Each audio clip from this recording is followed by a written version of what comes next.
A common cultural argument today is the question of, are you pro-life or are you pro-choice? As I was researching for this topic, I ran across an article called Abortion is Not Murder, written by Jennifer Wright, who argues that abortion is a valid and moral option for pregnant women. She also claims that a fetus is not a baby, that women should have the right over her own body, and that many women who are going to abort are financially unready for a child.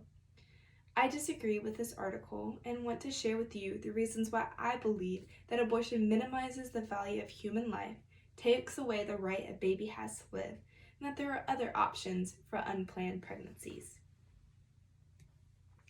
Through the amazing imaging techniques and the medical science that we have today, we are able to see the development of a baby through ultrasounds.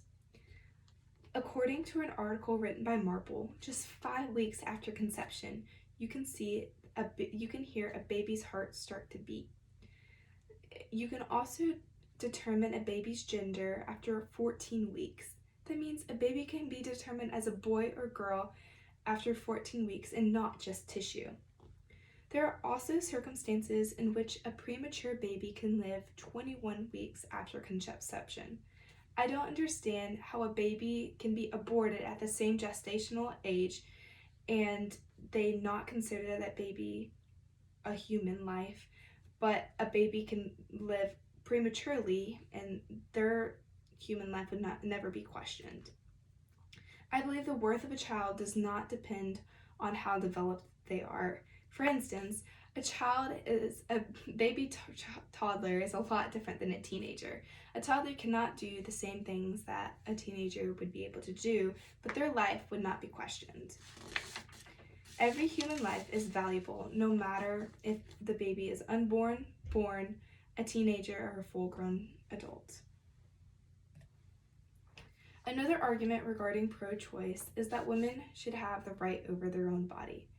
In the article, Abortion is Not Murder, Jennifer Wright claims, if you are a woman, never forget that your body is yours. No one has a right to any part of it without your consent. Although this is often true, it is misguided when used as part of a justification for abortion. What about the rights inside the woman? 50% of unborn babies are women, and they don't have any consent to whether they live or not. Rights should not be taken away from babies just because they are inside the womb and can't do things on their own. Psalm 139:13 says, "For you formed my inward parts, you knitted me together in my mother's womb." God is forming these babies, and they are precious in His sight. If a mother is pregnant and unable to have a child, there are other options for where that baby could go. Babies are expensive, I understand, but there are options such as adoption centers and foster care that can place a baby inside a home with a family who can't have children and would love one. There are also unimaginable and unspeakable circumstances such as rape and incest when a baby is formed. It is in these moments when crisis pregnancy centers can care and support for the women and for the unborn babies by offering provision, support, and care. In any situation where a child is born, there are other good options to work with the mother that is not abortion.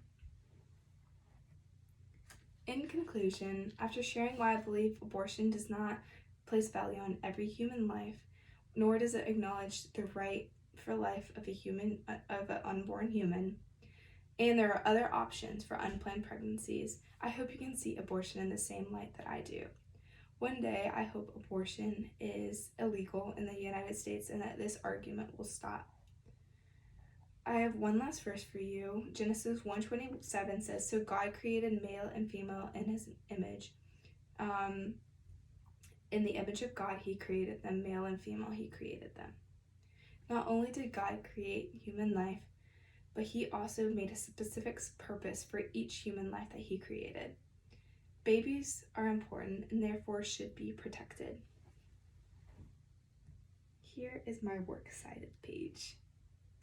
Thank you for listening.